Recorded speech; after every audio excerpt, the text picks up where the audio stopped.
Hello my dear student of class 11th में मैं अब नया चैप्टर आपको पढ़ाने वाला हूँ। इसके पहले मैंने पढ़ाया था motion in straight line.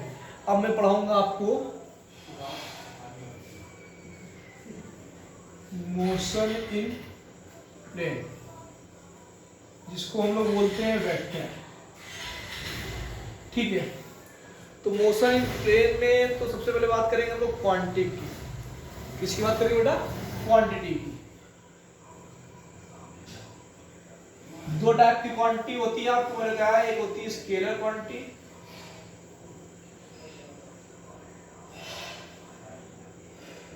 Scalar quantity क्या होती है? Which have only magnitude not direction is known as scalar quantity. यानी एक ऐसी क्वांटिटी जिसमें ओनली मैग्नीट्यूड होता है, डायरेक्शन नहीं होता है।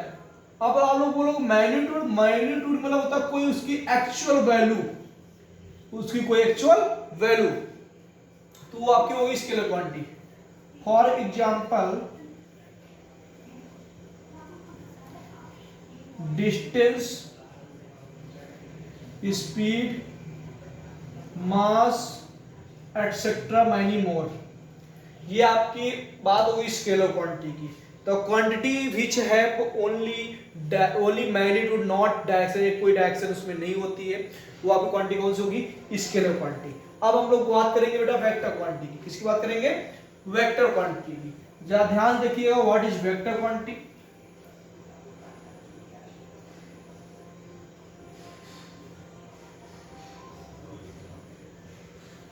वेक्टर क्वांटिटी क्या होता है? The quantity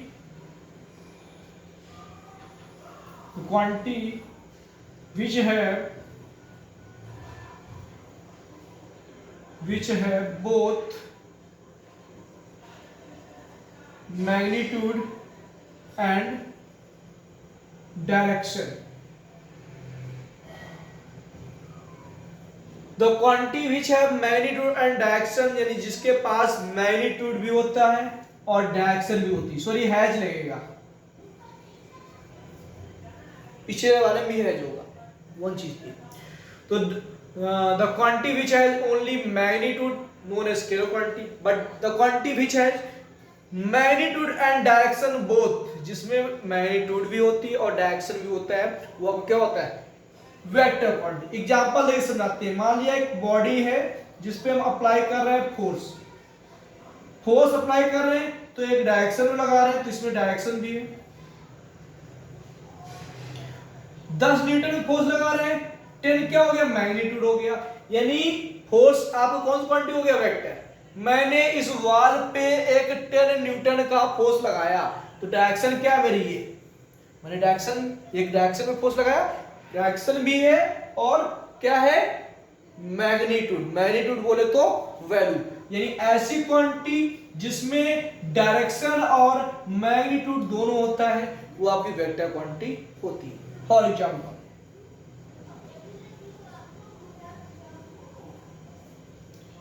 force, velocity, displacement, acceleration etcetera many mores, ये आपके हो गए वेक्टर क्वांटिटी का। चलिए बेटा आगे बात करते हैं हम लोग। अब हम बात करेंगे वेक्टर को हम रिप्रेजेंट कैसे करते हैं। तो हम वेक्टर को एक इस सिंबल से रिप्रेजेंट करते हैं। ये आपका होता है सिंबल, वेक्टर को रिप्रेजेंट करने का।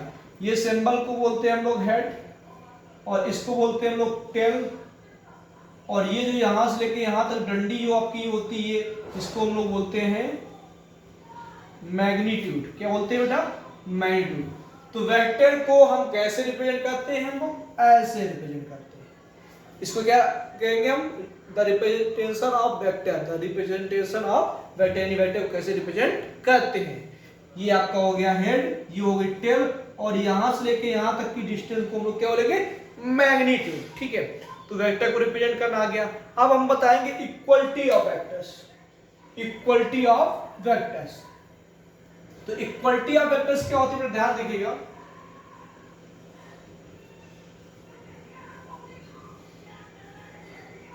इक्वलिटी ऑफ वेक्टर, बहुत सारे वेक्टर्स हैं,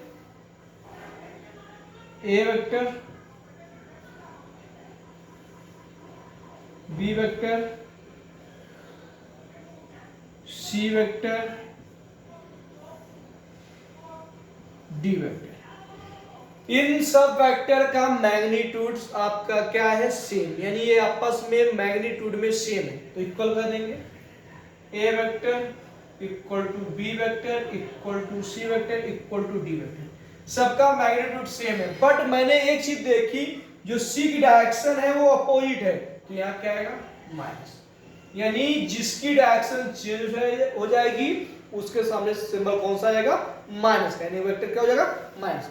ये आपकी होगी इक्वलिटी ऑफ वेक्टर। क्या होगी बेटा, इक्वलिटी ऑफ वेक्टर। अब हम बात करेंगे एडिशन ऑफ वेक्टर्स। ऐड कैसे करते हैं हम लोग, एडिशन ऑफ वेक्टर्स कैसे ऐड करते हैं।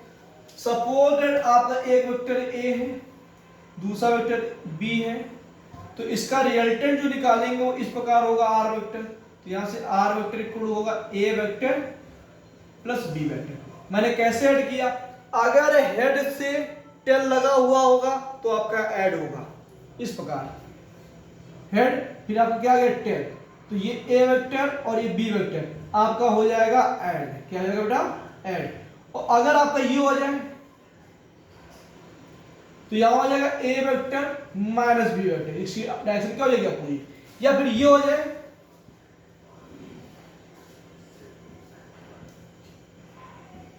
यहां भी हो जाएगा ए वेक्टर माइनस बी वेक्टर। ये आपका, इसको हम लोग सब्ट्रैक्शन ऑफ वेक्टर भी बोल सकते हैं। सब्ट्रैक्ट कैसे करते हैं, तो एडिशन ऑफ वेक्टर आपको आ गया होगा, अगर हेड टू टेल लगा होगा तो ऐड होगा, हेड टू हेड माइनस होगा, टेल टू टेल माइनस होगा, ठीक है। तो एडिशन और सब्ट्रैक्शन भी मैंने बता दिया। चलिए अब हम बात करेंगे आगे, और जो बात करने वाले हैं बहुत इंपॉर्टेंट टॉपिक की बात करने वाले हैं, या ध्यान देखिएगा। अब मैं नेक्स्ट टॉपिक जो आपको बताने वाला हूं बहुत ही इंपॉर्टेंट टॉपिक है,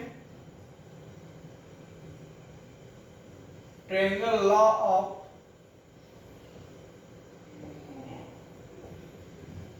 vector addition. This is very important topic for your exam.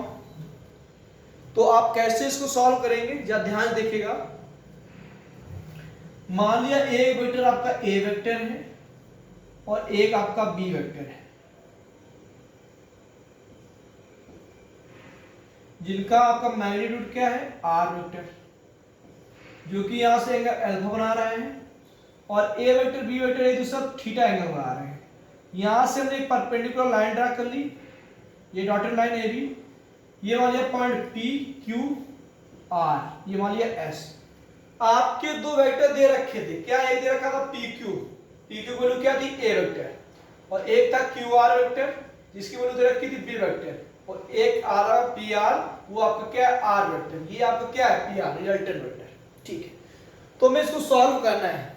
हमने ये एंगल 90 डिग्री बना दिया है तो 90 डिग्री के सामने आपको क्या होता है, हाइपोटेनस। क्या होता है, हाइपोटेनस। एंगल के सामने क्या होता है, परपेंडिकुलर, ठीक है। तो यहाँ हमने जब एंगल या 90 डिग्री बनाया है तो यहाँ पाइथागोरस थ्योरम का यूज करेंगे। तो ये आप क्या करेंगे, यहाँ पे आर एस का whole square plus P S का होल स्क्वायर इक्वल टू क्या होगा, पी आर का होल स्क्वायर। परपेंडिकुलर का होल स्क्वायर प्लस बेस का whole square equal to hypotenuse का होल स्क्वायर। अब जरा ध्यान देखिए बेटा, मुझे आर एस यहां नहीं पता है, आर एस नहीं पता है, और पी एस में मुझे पी क्यू पता लेकिन क्यू एस नहीं पता है। इसको हम लिख सकते हैं आर एस का होल स्क्वायर, और पी एस को हम लोग लिख सकते हैं P Q plus Q S का होल स्क्वायर। पी आर पता मुझे, आर वेक्टर पी आर मुझे पता है, बट बेटा मुझे यहाँ पे दो वैल्यू अननोन है, एक आपकी RS, एक आपकी QS, लेकिन हम इसको फाइंड कर सकते हैं। और कैसे फाइंड करेंगे, जरा ध्यान से देखिएगा बेटा, ये वैल्यू गिवन है, एंगल गिवन है, परपेंडिकुलर निकालना है। तो परपेंडिकुलर और हाइपोटेन्यूज रिलेशन होता है आपका sin theta equal to perpendicular upon hypotenuse. तो RS इक्वल टू आपका बेटा आ जाएगा B vector sin theta. Similarly आपको QS नहीं पता तो ये बेस हो गया, बेस हाइपोटेन्यूज में रिलेशन हो सकता cos theta, cos theta equal to होगा base upon hypotenuse B vector. तो QS इक्वल आएगा B वेक्टर cos थीटा। तो हमने यहां से जो अननोन वैल्यू थी वो भी मैंने फाइंड कर ली, लेकिन वो किसके फॉर्म में, ट्रिग्नोमेट्री रेशियोज के फॉर्म में। ठीक है, वैल्यू पुट करेंगे। यहाँ RS की वैल्यू मेरी कितनी है यहाँ पे बेटा, B वेक्टर sin थीटा का होल स्क्वायर प्लस PQ मेरा दे रखा है A वेक्टर, QS दे रखा है B वेक्टर cos थीटा का होल स्क्वायर, RS हमें सॉरी PR दे रखा है R वेक्टर का होल स्क्वायर। कभी भी किसी वेक्टर का स्क्वायर करते हैं तो R vector dot R vector मिलकर हो जाता है R स्क्वायर, यहां से वेक्टर आपका हो जाता है कैंसिल। तो B वेक्टर sin थीटा का स्क्वायर करेंगे तो यहां आ जाएगा B square sin square theta plus A plus B का whole square A square plus B square cos square theta plus 2AB cos theta equal to R square. खैर यहां तक सॉल्व हो गया। चलिए आगे बात करते हैं, ध्यान से देखिएगा बेटा। आगे हम क्या बात करेंगे, यहां से आपका R स्क्वायर इक्वल टू आ जाएगा B square sin square theta, B square cos square theta में हमें मिल रहा कौन, B स्क्वायर। तो बचेगा यहाँ पे sin square theta plus cos square theta plus A square plus 2AB cos theta. इसकी वैल्यू 1 होती है, हमने क्लास 10th में ट्रिग्नोमेट्री में आइडेंटिटी पढ़ी थी। तो R स्क्वायर इक्वल आपका हो जाएगा, इसके 1 आ गया तो B square plus A square plus 2AB cos theta. तो यहां से R स्क्वायर इक्वल हो जाएगा A square plus B square plus 2AB cos theta. तो यहां से R इक्वल हो जाएगा under root A square plus B square plus 2AB cos theta. खैर यहां तक मैंने रिजल्टेंट वैल्यू निकाल ली है by the triangle law of vector addition. अब यहां पे हम बात फाइंड करेंगे जो रिजल्टेंट वैल्यू है वो मैक्सिमम वैल्यू कब होगी, उसकी मिनिमम वैल्यू कब होगी, वो मुझे फाइंड करना है। जरा ध्यान देखिएगा, मैं फिगर को रब किए दे रहा हूं, सॉरी इधर मैं किए दे रहा हूं, फिगर रब नहीं करूंगा, इस साइड किए दे रहा हूं। जब यहां पे थीटा की वैल्यू आपकी होगी 0 तो R की वैल्यू होगी मैक्सिमम। और कैसे होगा ध्यान देखिएगा, A square B square plus 2AB cos 0 और cos 0 वैल्यू क्या होती है 1। R max equal to under root A square B square plus 2B formula हो जाएगा A प्लस B का होल स्क्वायर, क्योंकि cos 0 वैल्यू हो जाएगी 1 तो उससे कोई वहां मतलब है नहीं। तो R मैक्सिमम आ गया आपका A प्लस B। चलिए R मिनिमम की बात करते हैं, जब थीटा इक्वल कितना होगा 180 तो R मिनिमम आपका आ जाएगा A माइनस B। कैसे आएगा, जहां पे थीटा था वहां पे थीटा जो है हम लोग पुट करेंगे 180 और cos 180 की वैल्यू होती है -1 होगी तो A square plus B square minus 2AB और माइनस 2AB मतलब हो गया A माइनस B का होल स्क्वायर। तो R मिनिमम आएगा A माइनस B। नेक्स्ट आगे बात करते हैं, ध्यान देखिएगा। अब मैं यहाँ पे जो रिजल्टेंट ने एक एंगल बना रखा है वो एंगल को फाइंड करना है, वो कैसे फाइंड करेंगे या ध्यान देखिएगा बेटा। यहां से tan अल्फा इक्वल टू होगा परपेंडिकुलर अपॉन बेस। तो tan alpha equal to RS आपका क्या परपेंडिकुलर, मैंने भी निकाला था B vector sin theta, PS क्या आएगा A vector plus B vector cos theta. इस प्रकार जो इंक्लाइनेशन है tan अल्फा की वैल्यू भी निकल आएगी। तो आपका वेक्टर जो नया टॉपिक स्टार्ट हो रहा है, कुछ बच्चों का छूटा हुआ था, मोशन आधे से पढ़ रहे थे तो समझ में नहीं आ रहा होगा, तो वेक्टर मेरे हिसाब से आपको समझ में आ रहा होगा। ध्यान से वीडियो देखिएगा और नोट्स कंप्लीट करिएगा। Thank you class.